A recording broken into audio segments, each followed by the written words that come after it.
Life में होता है। और प्लस जो घर में छोटे छोटे कीड़े होते हैं ना, उसको सेंसिटिव स्किन को काटते हैं ना, वो सो सकता है ना वो बैठ सकता है, वो उल्टा लटकता है। तो रिश्ता समाप्त होने वाला है ना, फिर मैं किसकी हूँ? पिता के पास भेजने वाला भी ईश्वर होता है। लिविंग एकदम एकदम सात्विक कर लेते हैं। हाँ, करेक्ट। कमी है, बाकी सब तो है, वो एक चीज की कमी है। तो मैं बहुत एटीट्यूड वाली थी ना कि अभी तो आप एकदम स्वीट एकदम। ये उनकी कृपा है। Hello everyone, welcome back to conversation with Khushboo. आज का जो एपिसोड है वो बहुत ज़्यादा स्पेशल है बिकॉज जो आज की गेस्ट हैं वो स्पिरिचुअल जर्नी से कई सालों से जुड़ी हुई हैं। वो लॉर्ड कृष्णा की बहुत बहुत बहुत बड़ी भक्त हैं। वो चाहती हैं कि यंग जनरेशन को और सबको इनफैक्ट वो अपना नॉलेज शेयर करें, अपना सारा जो उन्हें ज्ञान है वो बांटना चाहते हैं। वो चाहते हैं कि हम हमारी लाइफ में बैलेंस करें स्पिरिचुअली एंड मटेरियलिस्टिकली। सो जो आज की गेस्ट हैं उनका नाम है छाया दी, मधुसूदन आश्रम के वो एक सत्संगी हैं। Please stay tune for this episode because ये एपिसोड से आपको बहुत कुछ मिलने वाला है। अगर आपको ये एपिसोड अच्छा लगे तो मेरे चैनल को सब्सक्राइब करना नहीं भूलना और हमारे इंस्टाग्राम को ज़रूर फॉलो कीजिए। हाय छाया दी, कैसे हैं आप? Hare Krishna, I am fine. Hare Krishna, sorry. Krishna. आपके बारे में बहुत ज़्यादा ही सुना था मैंने हमेशा से, और एक्चुअली ये मेरा फर्स्ट टाइम है कि स्पिरिचुअली किसी से मैं बात कर रही हूँ, क्योंकि जैसे आजकल मोटिवेशन की बहुत ज़्यादा कमी है लाइफ में, हर कोई स्ट्रेस से गुजर रहा है एवरीथिंग। तो मतलब आप एक इंस्पिरेशन है सबके लिए। आप आपकी स्टोरी बताएंगे कि आप स्पिरिचुअलिटी से कैसे जुड़े? हाँ, ये मुझे बहुत अच्छा लगेगा बताना, क्योंकि ये हमारी लाइफ का बहुत इम्पोर्टेंट पीरियड है। कहते हैं कि जब तक आध्यात्मिक जीवन में जुड़ते नहीं है तब तक समझो हम जीवन जी ही नहीं रहे हैं। और मुझे अब इस बात का रियलाइज हुआ कि पहले मेरा जीवन कैसा था और अब कैसा है। बिफोर गुरु, बिफोर सत्संग, जस्ट सिर्फ इंद्र तृप्ति थी, इंजॉयमेंट। ये इंजॉयमेंट, ओके। हाँ, मतलब ये खाया तो कितना मजा आया, यहाँ गए तो कितना अच्छा लगा। लेकिन अब इंजॉयमेंट का मतलब कुछ और हो गया है। तो जब तक मैं जुड़ी नहीं थी तब तक तो मुझे संसार अच्छा लग रहा था बहुत। लेकिन अब मुझे पता चल रहा है कि इसकी हकीकत क्या है। तो मैं आपको बताऊं कि मैं 16 इयर्स की थी, 10 था, और मैं किताबें कीड़ा थी, जस्ट लाइक सारा दिन बुक्स बुक्स पढ़ाई पढ़ाई, क्योंकि मेरा एक संकल्प था कि मुझे बीएड करना है, मुझे टीचर का कोर्स करना है, मुझे टीचर बनना है, ये मेरा सपना था। और मेरी मम्मी ने कहा था कि तुम्हारा ये सपना मैं पूरा करूँगी। वैसे हमारे घर में अलाउ नहीं था लड़की को ज़्यादा पढ़ाना, अच्छा, वो टाइम में। लेकिन मेरी मम्मी ने कहा कि तुम अगर अच्छे से पढ़ोगी तो मैं करूँगी। तो बस उसी को टारगेट रख के मैं पढ़ रही थी अच्छे से। लेकिन इस बीच 10th के एग्जाम्स के पहले मेरी बुआ के यहाँ हम गए थे। तो किसी ने मुझे कहा कि यहाँ बहुत अच्छे कथा करते एक सत्ता है, बहुत अच्छी कथा करते, एकदम यंग है। तो मेरी मम्मी ने कहा चल आए हैं तो सुन लेते हैं। मैंने बोला अच्छी, मुझे कोई इंटरेस्ट नहीं है संतों में, कथा बोरिंग होता है, और मेरा कितना वैल्यूबल टाइम है, मैं अपना इतना कीमती टाइम इनको दूं, मैं इतनी देर पढ़ाई ना करूं। मैंने लिटरली अपनी मम्मी को मना कर दिया, मैं नहीं बैठूंगी। मम्मी ने बोला सिर्फ अभी हमारी बुआ है, फोर्स कर रही, अच्छा नहीं लग रहा है, थोड़ी देर के लिए बैठ जाओ। मैंने कहा ठीक है मम्मी, 10 मिनट्स, 11 मिनट नहीं, ये मेरी कंडीशन थी, सिर्फ 10 मिनट। मम्मी ने कहा ठीक है चल तो सही। फिर हम बैठे तो बहुत देर तक हमारे जो गुरु महाराज वो आए नहीं थे। तो मैं बार बार गुस्से में मम्मी को दिख रही थी, मेरा टाइम जा रहा है। इस वक्त तो मेरा साइंस का एक चैप्टर हो जाता, इस वक्त तो मेरी ये हो जाता, मतलब उस वक्त ये घूम रहा था। लेकिन विद इन सेकेंड जैसे ही उन्होंने एंट्री की, जो सत्संग हॉल था, उन्होंने एंट्री की और मैंने पीछे मुड़ के देखा, सब खड़े हुए। मेरे को लग रहा था मैं क्यों खड़ी रहूं, क्योंकि मेरे को थोड़ा एटीट्यूड था, मैं क्यों खड़ी रहूं, ये भी मेरे को आया। फिर मम्मी ने इशारा किया बेटा 2 मिनट खड़ी रहो, संत का सम्मान होता है। तो मैं खड़ी रही और मैं जस्ट ऐसे पीछे टर्न किया, उनको नीचे से ऊपर तक देखा, और ऐसे लगा कि जैसे मैं इनको बहुत पहले से जानती हूँ, जैसे कि मेरे कोई अपने हैं। और डोर से लेके अपने आसन तक जब तक आए आए आए मैं उनको ऐसे देखती रही। जैसे ही बैठे, मुझे पता नहीं, कुछ मैं एक्सप्लेन नहीं कर पाती हूँ कि मुझे क्या हो रहा था उस वक्त। जैसे बहुत पुराना रिश्ता टूट गया था, फिर से अब जुड़ रहा है। जैसे कोई मुझे अपनी ओर खींच रहा है, कोई बहुत अपनापन सा लग रहा था कि कोई अपना है मेरी लाइफ में, जिसको मैं ढूंढ रही हूँ, जिसकी मुझे तलाश है। वो तलाश मुझे भी नहीं पता थी, लेकिन आज मुझे फील हुई कि मुझे किसी की तलाश थी। वो मुझे उस वक्त पता चला और आज वो मुझे मिल रहा है। ऐसे करते करते उन्होंने सत्संग स्टार्ट कर लिया। एकदम स्टेबल हो गई, एकदम खो सी गई। लाइफ में पहली बार मैं खोई किसी में। फिर 10-20 मिनट्स हो गए, मम्मी ने कहा चले। मैंने बोला आप कहाँ चले, अब तो यही, अब मुझे नहीं जाना है। वो विदिन सेकंड्स आपने रियलाइज किया और हाँ, सब फीलिंग्स ही चेंज हो गई आपकी? बिल्कुल फील चेंज हो गई, क्योंकि मैंने कभी सोचा नहीं था कि मैं किसी की तलाश कर रही हूँ, मुझे कोई चाहिए। लेकिन ये कहते हैं कि पिछले जन्म का संबंध होता है, क्योंकि गुरु और शिष्य का रिश्ता एक जन्म का नहीं होता है, कई जन्मों का होता है। तो आपको वही वो जैसे वो अट्रैक्शन में उनकी तरफ खींचती गई, उनके शब्द मुझे अच्छे लगे। और सबसे बड़ी बात ये हुई कि जो मेरी नेचर थी, उन्होंने उस पर पूरी सत्संग की। उसी दिन पे आज से 30 साल पहले जो उन्होंने सत्संग की, वो मुझे याद है अच्छे से।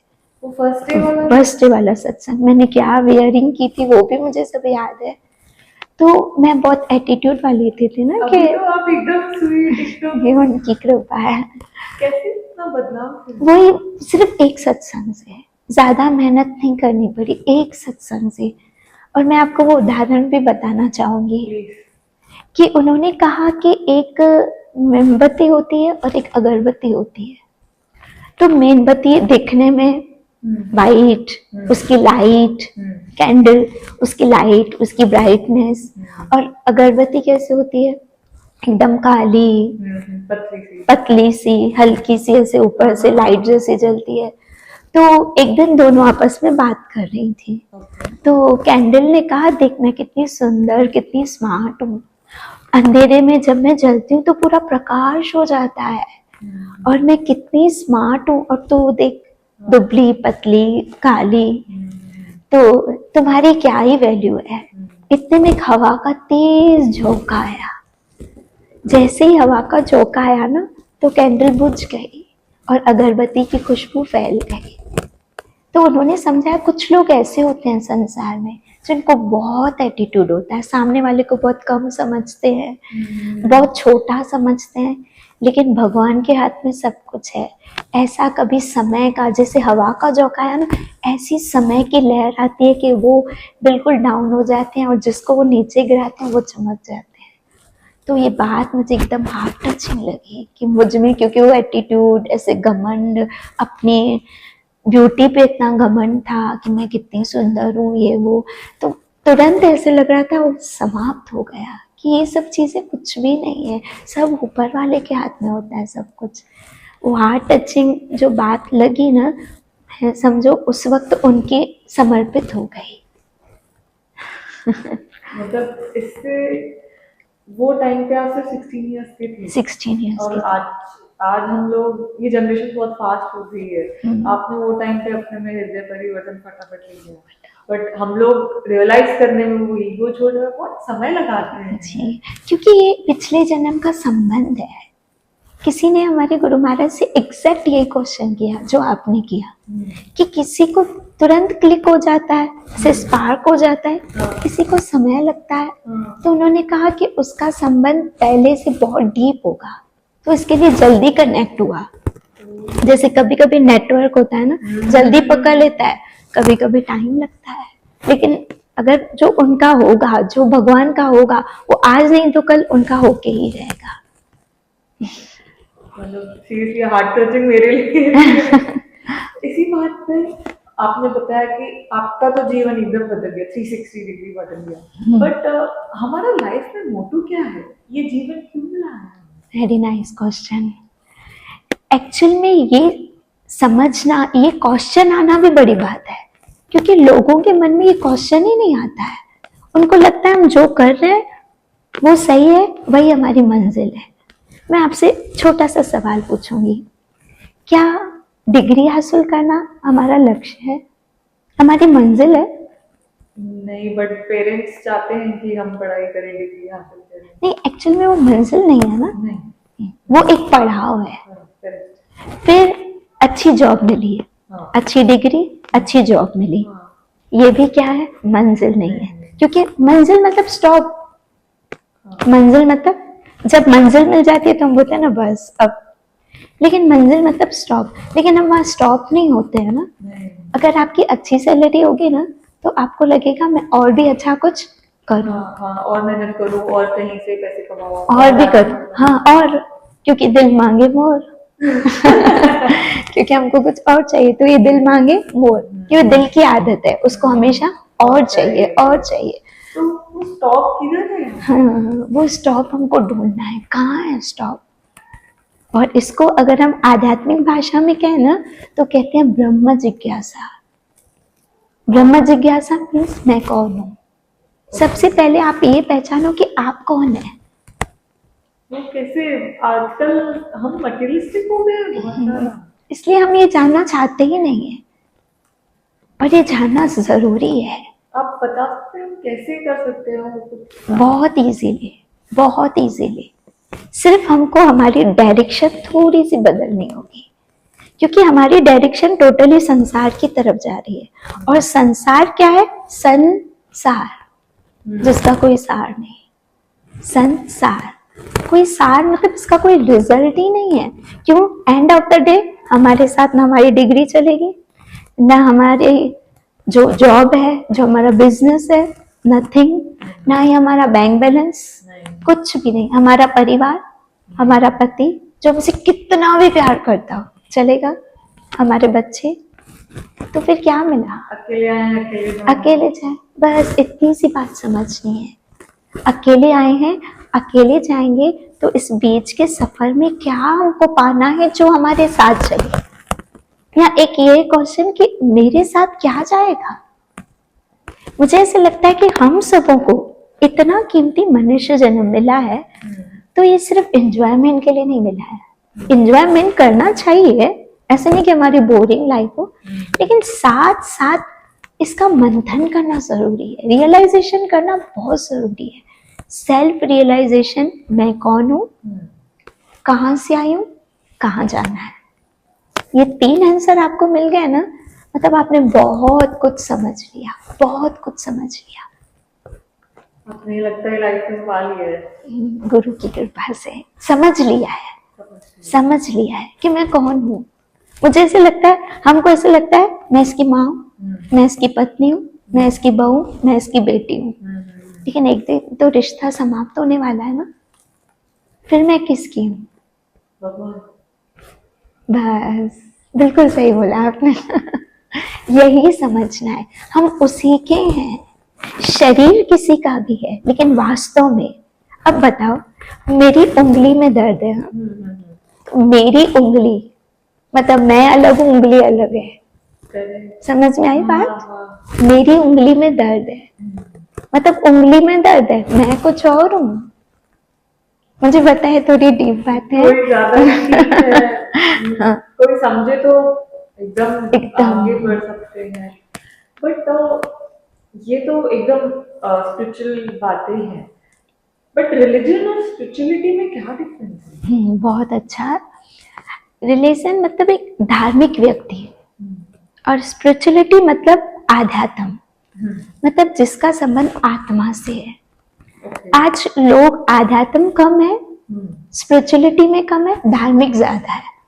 ओके, मैं इसको भी मानता हूँ, इसके मंदिर जाता हूँ, मंडे को मैं इस मंदिर में जाता हूँ, अगरबत्ती घुमाई, फूल अर्पण किए, थोड़े से लड्डू पेड़े अर्पण किए, वहां से फूल माला ले आए, हमारी पूजा हो गई।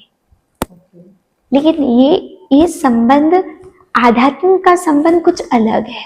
कैसे कैसे जुड़े? वो आस्था से है, वो आस्था एक में होती है, वो कभी बटा हुआ नहीं होता है। एक में, जैसे एक पतिव्रता स्त्री का एक पति होता है, ऐसे हमारा इष्ट एक है। और गीता डिक्लेयर करती है कि वो कृष्ण है। गीता हमारी हिंदू धर्म का परम शास्त्र है, इसके लिए प्रमाण मैं गीता का ही दूंगी। गीता में कृष्ण, वो एक कृष्ण है जिसके लिए हम सबके मन में आस्था होनी चाहिए। और दूसरा, इन शॉर्ट में आपको बहुत इजी वे में समझाऊं, धार्मिक और आध्यात्म में फर्क क्या है। धार्मिक मतलब भगवान को मानना, आध्यात्म मतलब भगवान की मानना। ओके, की मानना। मैं अपनी मम्मी को मानती हूँ, मेरी मम्मी बहुत ग्रेट है, मेरी मम्मी ऐसी है, लेकिन क्या मैं अपनी मम्मी की मानती हूँ? उनकी बात है, उनका क्या? अब बताओ, मम्मी को मानना या मम्मी की मानना में बेस्ट क्या है, श्रेष्ठ क्या है? की मानना। हम भगवान को मानते हैं, कैसे? फूल, अगरबत्ती, धूप, दीप अर्पण किया, ये हमने भगवान को माना। गुरु ग्रंथ साहब पे हमने रुमाल चढ़ाया, सर पे दुपट्टा रखा, चमर डुलाया, हमने गुरु ग्रंथ साहब को माना। लेकिन क्या हम गुरु ग्रंथ साहब में जो लिखा है वो मानते हैं? मानना चाहिए, वो मानना, ये है आध्यात्म। एकदम इजी वे में आपको बताया। मुझे ऐसा लगता है शिव जी हो, कृष्ण जी हो, गुरु बाबा हो, सब एक ही है, सबका मैसेज एक ही है कि बस याद करो, मन से भगवान को याद करो। और कैसे सिर्फ हमारा जीवन घूमने फिरने के लिए नहीं, भगवान को याद करना भी है, तो वो बहुत ज्यादा इम्पोर्टेंट है। हम गीता पढ़ लेते हैं, बट गीता में एक पूरा महाभारत लिखा हुआ है, महाभारत के पॉइंट्स लिखे हुए हैं, तो महाभारत का बुक क्यों नहीं अपने घर पे रखना चाहिए? कई लोग कहते हैं कि घर में महाभारत रखने से महाभारत होती है। अच्छा। इसलिए, लेकिन अब एकदम मैं आपसे पूछूं, महाभारत मतलब लड़ाई झगड़ा, लोगों का इंटेंशन नहीं होता, तो हमारे घर में जो टीवी चलती है उस सीरियल्स में क्या होता है?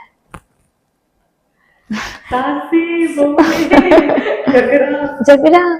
तुम्हारे मिस्टर को मैंने इसके साथ देखा, ऐसे वैसे, वो चलता है घर में, लेकिन महाभारत नहीं चलेगी।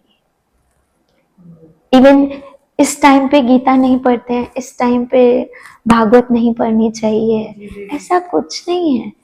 गीता पढ़ना मतलब, हमारे गुरु महाराज कहते हैं, जब तुम्हारी इच्छा हो कि भगवान तुमसे बात करे तो भगवत गीता उठाओ, तुमको लगेगा कि लिटरली वो तुमसे बात कर रहे हैं। मतलब कोई रूल नहीं है, क्योंकि मैं प्रेग्नेंट थी ना, मुझे भी ऐसे किसी ने कहा कि ये समय पे नहीं पढ़ना चाहिए, रात को नहीं पढ़ना चाहिए, सुबह नहीं पढ़ना चाहिए, ऑफ कोर्स नहा के ही पढ़ना चाहिए, ये तो प्योरिटी होती है, बट प्रेग्नेंट हो तो टाइम देख के पढ़ना चाहिए, शाम को नहीं, कुछ हमेशा रिस्ट्रिक्शन थे, बट आज आपने आंसर दे दिया। क्योंकि सबों ने ना भगवान को पढ़ाया समझा है। मैं आपसे पूछ सकती हूँ, आपको आपसे पति से बात करने के लिए कोई टाइमिंग है? नहीं। आप एवरी टाइम कभी भी कर सकते हैं। क्यों? क्योंकि वो आपका अपना है। करेक्ट। उसके लिए आपको कोई टाइम की पाबंदी, कृष्णा अपना है, हम कभी भी उससे बात कर सकते हैं। जब भी मैं उलझन में हूँ, मैं भगवत गीता खोलती हूँ और मुझे उसका जवाब मिल जाता है, मेरी समस्या का समाधान हो जाता है। तो भगवत गीता ऐसे नहीं कि अब उलझन आई, अब पढ़ूंगी, कल सुबह हो स्नान करूं तब मैं पढ़ूं। हाँ, एक पवित्र अवस्था में हमें पढ़ना चाहिए, एक गीता की मर्यादा है, लेकिन हम पढ़ सकते हैं। और ये जो श्रीमद् भागवत है, महाभारत है, भगवत गीता उसी में तो निकली है, ये कुछ अलग नहीं है उसमें से, ये उसका ही एक पार्ट है, श्लोक। हाँ, भगवत गीता के 18 चैप्टर है, उसमें 700 श्लोक है, 700 श्लोक। और मुझे दुख होता है इस बात का कि हमारे हिंदू संस्कृति में, हमारे हिंदू धर्म के लोगों को भगवत गीता का नॉलेज नहीं है। ये हमारे लिए थोड़ी शर्म की बात है। हमें हमारी हिंदू धर्म के शास्त्र का पूरा नॉलेज होना चाहिए, जिसको हमारी हाई कोर्ट भी मानती है कि मैं जो कहूँगा सच कहूँगा। मतलब सोचो इसमें कितना परम सत्य लिखा है, कितना परम सत्य लिखा है। हमें पढ़ना चाहिए, एटलीस्ट हमारे घर में होनी चाहिए। हमारे गुरु महाराज कहते हैं कि जब गीता हमारे घर में होती है ना, तो सारे घर की नेगेटिविटी चली जाती है, क्योंकि वो कृष्ण की वाणी है। क्योंकि गंगा है ना, वो कृष्ण के चरणों से निकली है। तो कितना इम्पोर्टेंस है कि गंगा में नहाने से हमारे पाप धुल जाते हैं। तो वो तो चरणों से निकली है, ये तो मुख से निकली है। एक क्वेश्चन था, गीता मुझे पता नहीं है कि मानते हैं कि नहीं, जो हमारी गीता है वो हमें ही रखनी चाहिए कि हम किसी और को हमारी गीता दे सकते हैं? हाँ, ऐसा पढ़ने के लिए दे सकते हैं, पढ़ने के उसका लिए। भी भला होगा ना। हाँ, मुझे ऐसा लगा कि इवन गीता के 18 चैप्टर में आया है कि गीता का जो संदेश दूसरों को सुनाता है, पढ़ के सुनाता है या एक्सप्लेन करता है, कृष्ण कहते हैं उससे अधिक ना मुझे कोई प्रिय है ना भविष्य में होगा। मुझे इतना प्यारा है जो मेरा ये संदेश दूसरों को सुनाता है। तो इसलिए हम गीता को ज़्यादा इम्पोर्टेंस देते हैं। और गीता, मुझे ऐसे लगता है कि शायद मैं इतनी भक्ति करूं, भगवान मुझसे खुश हो ना हो, इतनी मैं साधना कर पाऊं, इससे अच्छा ये मिनिमम मैं गीता किसी को पढ़ के सुनाऊं, कृष्ण का प्यार मुझे मिलेगा, कृष्ण मुझसे खुश हो जाएंगे। लेकिन आजकल के ज़माने में मुझे नहीं लगता है कि खुद से हम गीता पढ़ के हम समझ पाएंगे, क्योंकि सिर्फ पढ़ना नहीं है, गीता को समझना है। बहुत डिफिकल्ट है। जब मैं छोटी थी तो मैं पढ़ती थी, तो एज ए मम्मी को खुश करने के लिए कि मम्मी ने कहा है गीता पढ़ो तो पढ़ो, और बस ऐसे टाइम हो गया, चलो भाई ऐसे। लेकिन अपने गुरु महाराज से जब जुड़ी तो एक एक श्लोक उन्होंने ऐसे हमारे अंदर क्लियर कर दिया है कि मुझे नींद में भी कोई पूछेगा ना कि इसका मतलब क्या है तो मैं बता पाऊंगी। इतना अच्छे से 700 श्लोकों को हमने समझा है। और आज मेरी ये कोशिश होती है कि वही चीज मैं दूसरों को समझाऊं जो मेरे गुरु ने मुझे समझाई है। बहुत पता है भगवत गीता क्या है, रैम्बो है। भगवत गीता सिर्फ हिंदुओं के लिए नहीं है, क्योंकि कृष्ण खुद कहते हैं सब धर्मों को छोड़कर मेरी शरण में आओ। तो इसका मतलब हमारे लिए, सबके लिए गीता, सबके लिए। और गीता में समझो, गीता हमारा बुकलेट है कि हमें कैसे जीवन जीना चाहिए, सब लिखा है, खाली कोई समझाने वाला चाहिए। जैसे जब हम स्कूल में गए उसमें था A for apple, B for ball, C for, लेकिन फिर भी किसी ने समझाया तो समझे ना। ऐसे ये भी सिर्फ कोई समझाने वाला सामर्थ्य व्यक्ति चाहिए, और वो चाहिए जिसने समझा होगा। एक दिन आप हमें समझाइएगा जरूर। बहुत जैसे आपको बताया कि उस आपको ही इतना ज्ञान है, तो आप बताएंगे तो सामने वाले को तो एकदम क्लियर हो जाएगा। मैंने भी सिर्फ पढ़ी है, जब वो डिफिकल्ट वर्ड्स नहीं समझ में आते थे तो सोचती थी क्या करूं, गूगल में भी इतना नहीं समझ में आता है। महात्मा गांधी कहते हैं कि जब भी मैं गीता उठाता हूँ ऐसे लगता है मैं अपनी माँ की गोद में सोया हूँ। मतलब मुझे इतना डायरेक्शन मिलता है गीता से। गीता सबके लिए है। और मुझे ऐसे लगता है कि पहले भगवत गीता जितनी बोरिंग लगती थी, अब उससे कई गुना ज्यादा मुझे इंटरेस्टिंग लगती है। आपको उसका सब पता है, समझ में आया। और समझाने वाले हमारे गुरु ने ऐसे समझाया है, एक एक श्लोक 6-6 महीने चलता है हमारा उसकी एक्सप्लेनेशन।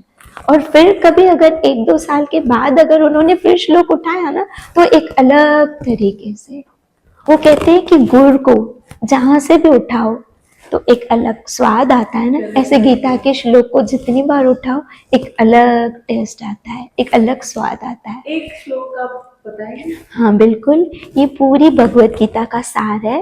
18 चैप्टर, 66 श्लोक। सर्वधर्मान परित्याज्य माम एकम शरणम व्रज, अहम त्वाम सर्व पापेभ्यो मोक्षयास्मि मा शुचः। अर्थात समस्त प्रकार के धर्मों का परित्याग करो, मेरी शरण में आओ, मैं समस्त पापों से तुम्हारा उद्धार कर दूंगा, डरो मत। कृष्ण इसमें हमको एकदम निश्चिंत कर देते हैं कि तुम सिर्फ मेरी शरण में आओ।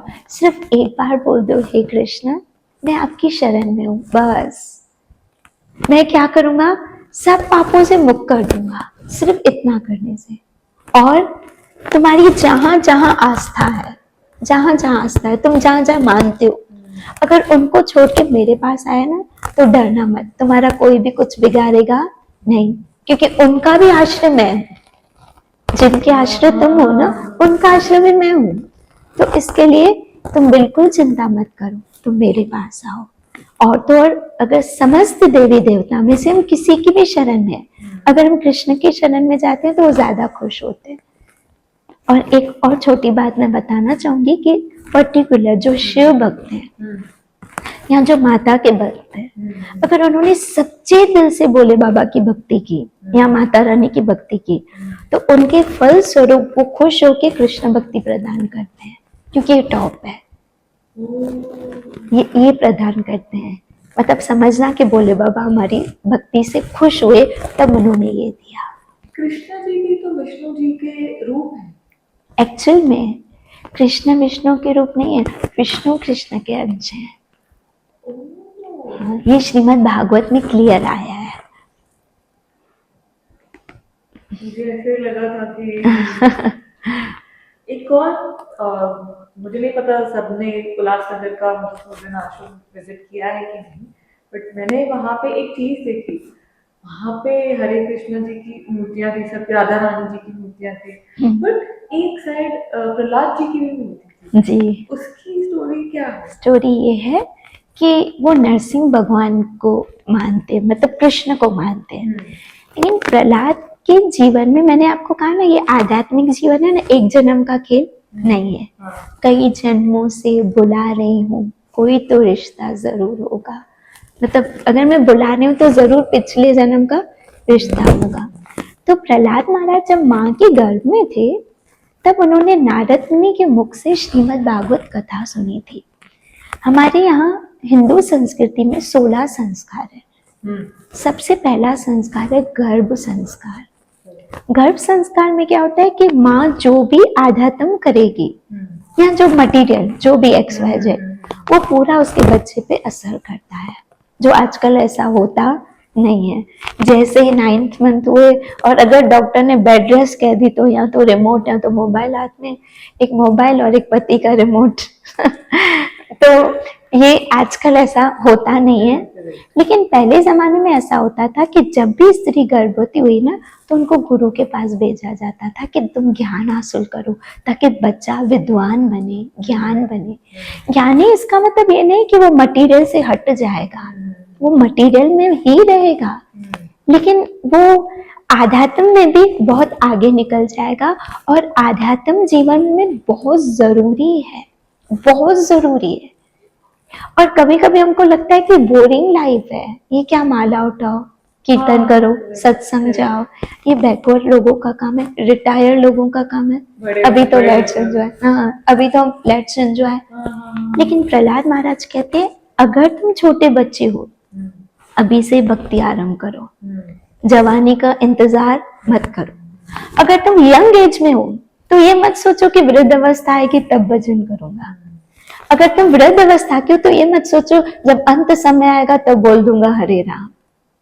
नाउ एंड नेवर, अभी नहीं तो जो कल करना वो आज, काल करे सो आज कर, आज करे सो अब। तो हमको अभी से स्टार्ट करना है, अभी से।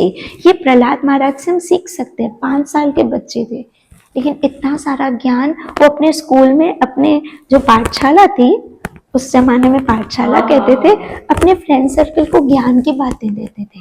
इस वक्त हमारे आश्रम में ये चल रहा है। मैं खुद प्रभुपाद जी की भागवत पढ़ती हूँ, तो प्रहलाद महाराज की शिक्षाएं चल रही है। तो अपने मित्रों को कहते हैं, अपना मनुष्य जन्म व्यर्थ मत गंवाना, भजन करना, क्योंकि मनुष्य जन्म का लक्ष्य भगवत प्राप्ति है, क्योंकि वहां उनको जाना है। देखो इतना तो सबको पता है, मरने के बाद कहाँ जाना है? भगवान के पास, या तो नर्क या तो स्वर्ग। हाँ, या तो ऐसे भगवान के पास। कभी कभी बच्चे पूछते हैं, मम्मा दादी कहाँ गई? हम बोलते हैं भगवान के पास, है ना, ऐसे बोलते हैं। या तो फोटो में हम लिखते हैं लेट सो एंड सो, स्वर्गवासी। तो हमको बस यही पता है, नर्क, स्वर्ग या भगवान के पास। तो ये 3 स्टेशन है समझो, एक नर्क, एक स्टेशन, दूसरी स्टेशन स्वर्ग, तीसरी स्टेशन भगवान का धाम। ये तीसरी स्टेशन जो बहुत कम जनों को इसका नॉलेज है। मतलब हम लोग, हमारी जनरेशन साइंटिफिक माइंडसेट है हमारा, सच में है नर्क स्वर्ग?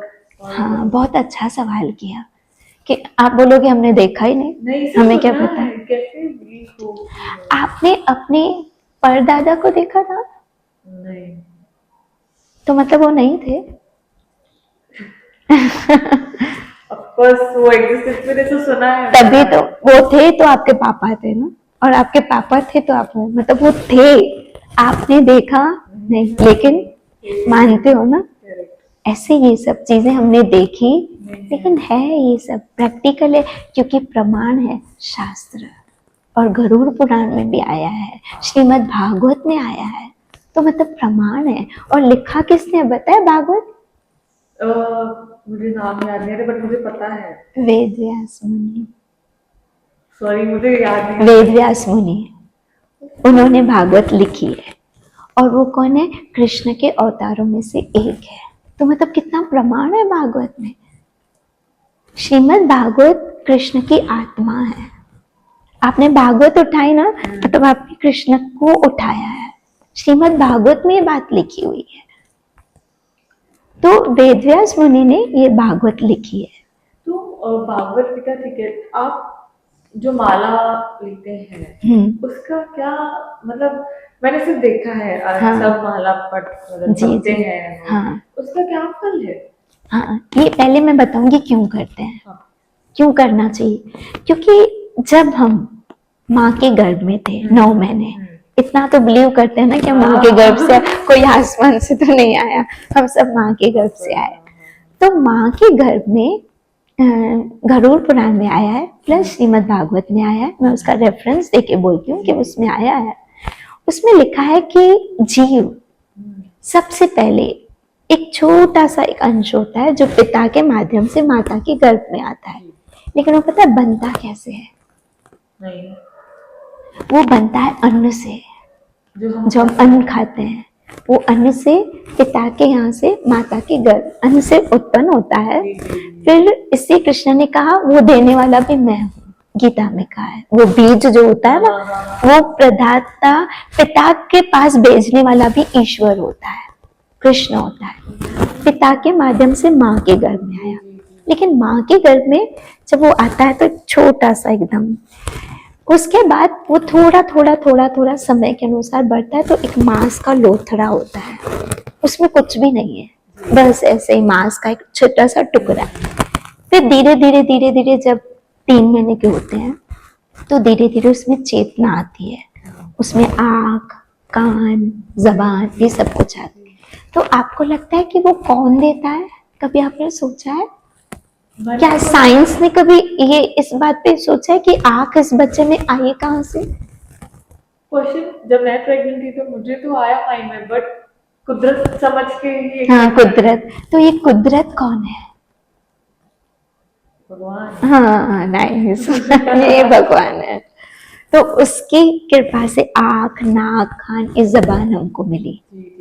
फिर भगवान कहते हैं देखो मैंने तुझे सब कुछ दिया, अब तुम एक प्रॉमिस करो। जब तुम माँ के गर्भ से निकलोगे ना, तो बाहर बहुत बड़ा संसार है, बहुत बड़ी माया है, तुम प्रॉमिस करो मुझे बोलोगे नहीं।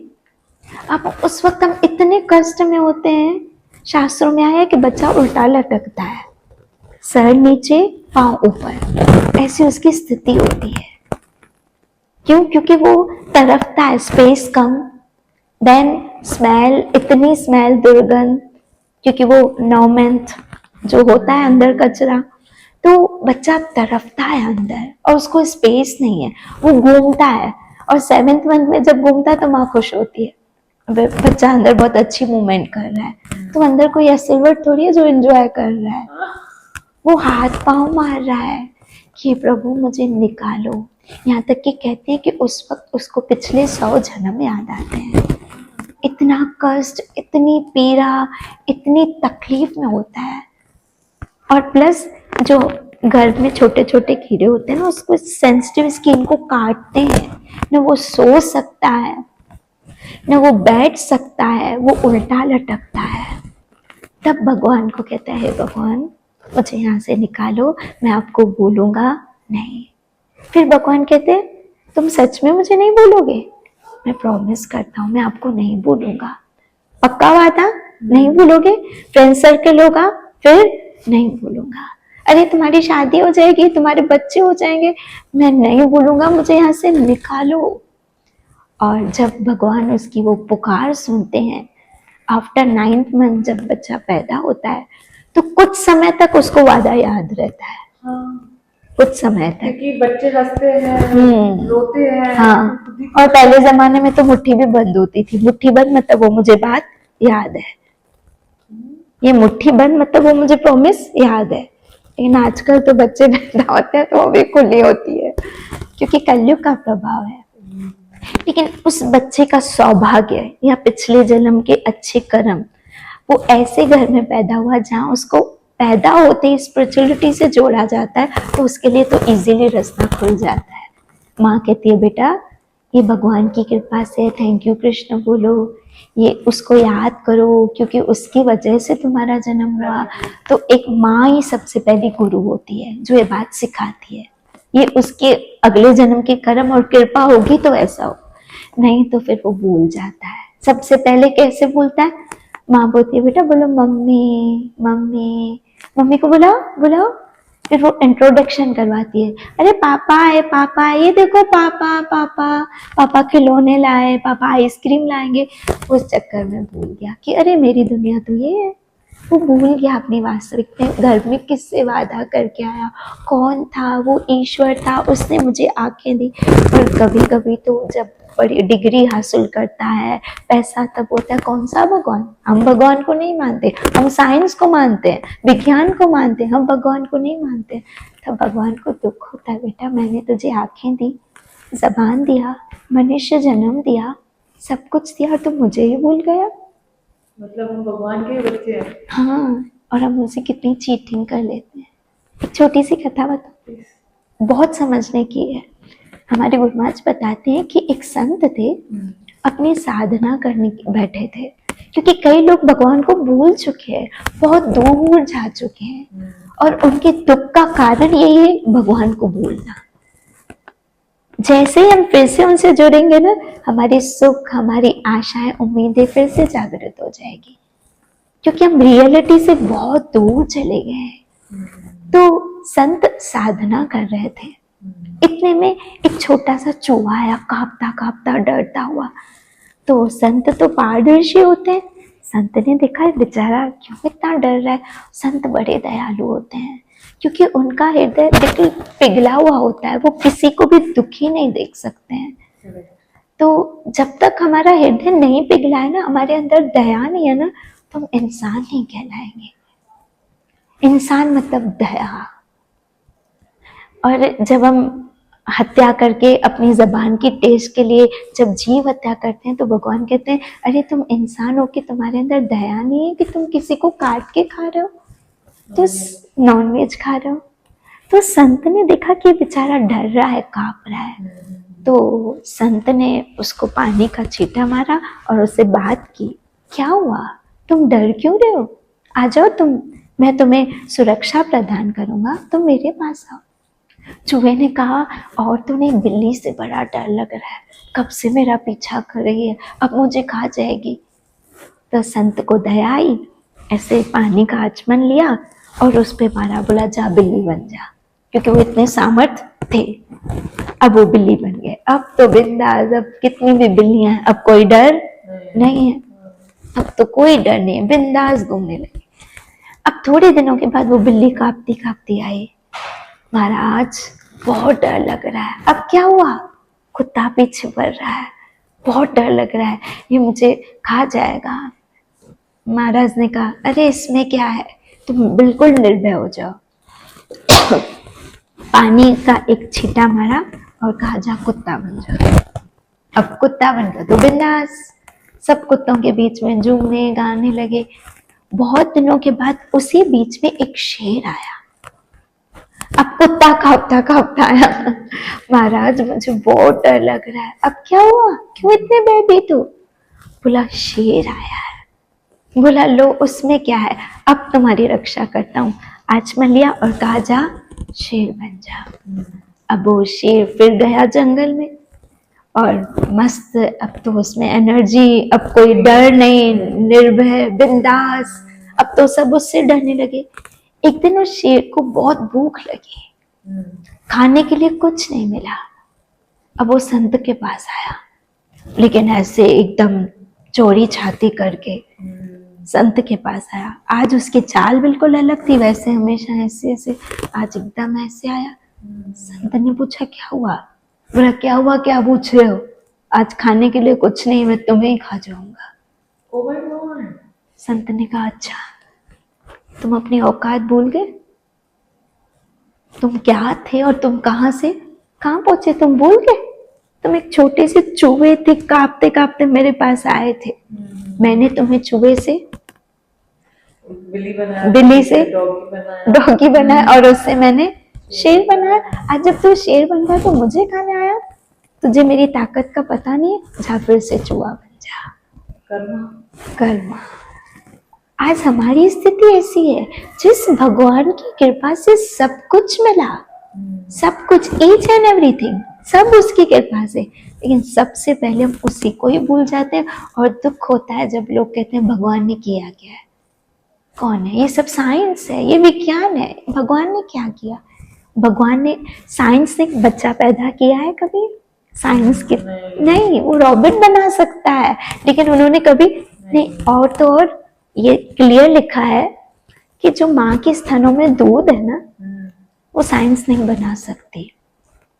उस पाउडर पे लिखा होगा, जो मिल्क पाउडर आता है ना एवरीडे वगैरह, जो उसमें क्लियर लिखा हुआ है। साइंस इस बात को मानती है कि जो ताकत माँ के दूध में है, वो उतनी ताकत इसमें नहीं है। मतलब वो तो एक माँ के दूध का भी नहीं बना सकती है, वो तो भगवान ने बनाया। जो हम सिंधी में बोलते हैं, जो खीर पिए सो वीर थी। तो वो तो माँ की स्तनों में, आप कभी कभी सोचते हो कि इन स्तनों में खून की बदले दूध किसने बदला? वो कौन है? मैं सोचती हूँ, अभी मैं खुद बेबी बोर्न हुई थी, हाँ, तो मुझे लगता है कि कैसे, और सब बोलते हैं कि खुद ही स्टार्ट हुआ, खुद ही स्टॉप हो ये जाएगा। खुद कैसे? ये खुद नहीं, खुदा है। वो सब कुछ करने वाला है। तो आपको लगता है कि हमको उसको याद नहीं करना चाहिए, उसको थैंक्स नहीं करना चाहिए, अपने बच्चों में वो संस्कार नहीं डालने चाहिए कि भगवान ने दिया है सब कुछ। लेकिन जैसे ही हमारे पास डिग्री, पैसा, नेम, फेम आ जाता है, हम सबसे पहले उसको भूल जाते हैं जिसने दिया। इसे हमारे बापूजी हमेशा कहते हैं, देने वाले को मत भूलना। क्यों? जो छप्पर मार के दे सकता है ना, थप्पड़ मार के ले भी सकता है। ये उसकी कृपा है, अभी तक लिया नहीं है तो उसका थैंक्स करते रहो, क्योंकि जो दे सकता है वो ले भी। जो चीज मैं आपको दे सकती हूँ, तो मैं इतनी कैपेबल हूँ कि मैं ले भी सकती हूँ। तो उसने सब कुछ दिया है। आपने देखा होगा कभी कभी करोड़पति रातों रात रोड पे आते हैं, सुना होगा, कभी भूकंप आया, ये हुआ। क्यों? क्योंकि उसने कभी शुक्रिया अदा नहीं किया, याद नहीं किया, कभी मंदिर नहीं गए, नास्तिक प्रवृत्ति के हो गए। भगवान कौन है? कोई भगवान नहीं है, ये अंधविश्वास है। जो भगवान को नहीं मानते हैं, लोग बोलते हैं अगर तुम भगवान को नहीं मानोगे, पूजा नहीं करोगे तो नरक में जाओगे, ऐसा कहावत है यहाँ, तुम्हारी लाइफ नहीं अच्छी होगी। तो वो लोग खुद को चेंज कैसे करें? आजकल ईगो गुस्सा इतना आ गया है कि कलयुग का प्रभाव है। इसके लिए हमको सत्संग की जरूरत है। सत्संग हमको बिल्कुल डाइवर्ट कर देते हैं, क्योंकि हमको पता है कि ये क्रोध, ये ईगो किसके आगे, क्यों हम करें? हमारी औकात है क्या? हम एक छोटी सी एक आत्मा है, और देने वाला सब कुछ ईश्वर है। तो जैसे ही हम स्पिरिचुअलिटी से जुड़ते हैं ना, आध्यात्म से जुड़ते हैं, तो धीरे धीरे धीरे धीरे सब कुछ क्लियर दिखने लगता है, सब कुछ क्लियर। जैसे अंधेरे में आपकी चीज खो गई तो आप ढूंढ पाएंगे, आपको लाइट की जरूरत है ना। ऐसे हम अभी तक अज्ञान में हैं, और जब गुरु हमारे जीवन में आते हैं तो हमें ज्ञान का प्रकाश देते हैं। ये सब क्लियर दिखता है कि अपना कौन है, और हमने अपना समझा किसको। गुरु भगवान तक पहुंचाने के जरिए, बिल्कुल वही साधन है। कहते हैं जब तक जीवन में गुरु नहीं, तब तक वास्तविक जीवन शुरू नहीं। हमारा जीवन शुरू, आध्यात्म जीवन की शुरुआत ही गुरु से होती है। क्योंकि देखो, माँ बाप जन्म देके हमको एक संसार में लाते हैं, हम उनके ऋणी हैं, हम उनका ऋण नहीं उतार सकते। लेकिन गुरु उससे भी 2 कदम आगे हैं, वो हमको संसार में लाते हैं, ये संसार से पार करके भगवान तक ले जाते हैं। जी, जैसे आपने बताया कि हम हमारे माँ-बाप का कभी भी वो बोझ कभी नहीं। भी नहीं चुका पाएँगे। बट हमारी जनरेशन या इन जनरल हम ऐसे हो गए हैं कि हम हमारे माँ-बाप को भी बोझ कर लेते हैं। बिल्कुल। बहुत हम गलती कर बैठते हैं कि कभी कभी हम उनको कभी कभी सुना देते हैं या उनकी हम नहीं मानते हैं। हमारे बापूजी कहते हैं कि इस दुनिया में सबसे वेल विशर अगर कोई है तो हमारे माँ बाप है, और निस्वार्थ जो प्यार करते हैं वो हमेशा माँ। उसमें कोई स्वार्थ नहीं होता है। वो हमको मारेगी उसमें भी हमारा भला, हमें प्यार करेगी उसमें भी भला, हमें गोद में बिठाएगी उसमें भी हमारा भला, हमको गोद से उतारेगी उसमें भी हमारा भला। उसका निजी स्वार्थ कुछ भी नहीं होता है। वो निस्वार्थ प्यार करती है। जिसने माँ को नहीं समझा उसने क्या समझा। हमारे गुरु महाराज कहते हैं हम अपनी माँ की एक दिन का ऋण भी नहीं उतार सकते, क्योंकि उसने 9 महीने हमको घर में वो जो कष्ट पीड़ा, आज हमें उस बात का आपको और मुझे भी अनुभव कि क्या पीड़ा हुई। और आपको पता है डिलीवरी करते समय हमको कितनी तकलीफ हुई, वो हमारी माँ ने कितना कष्ट उठाया। कहते हैं 100 बिच्छू एक साथ काटे उतना दर्द डिलीवरी का दर्द होता है। I can relate. I also.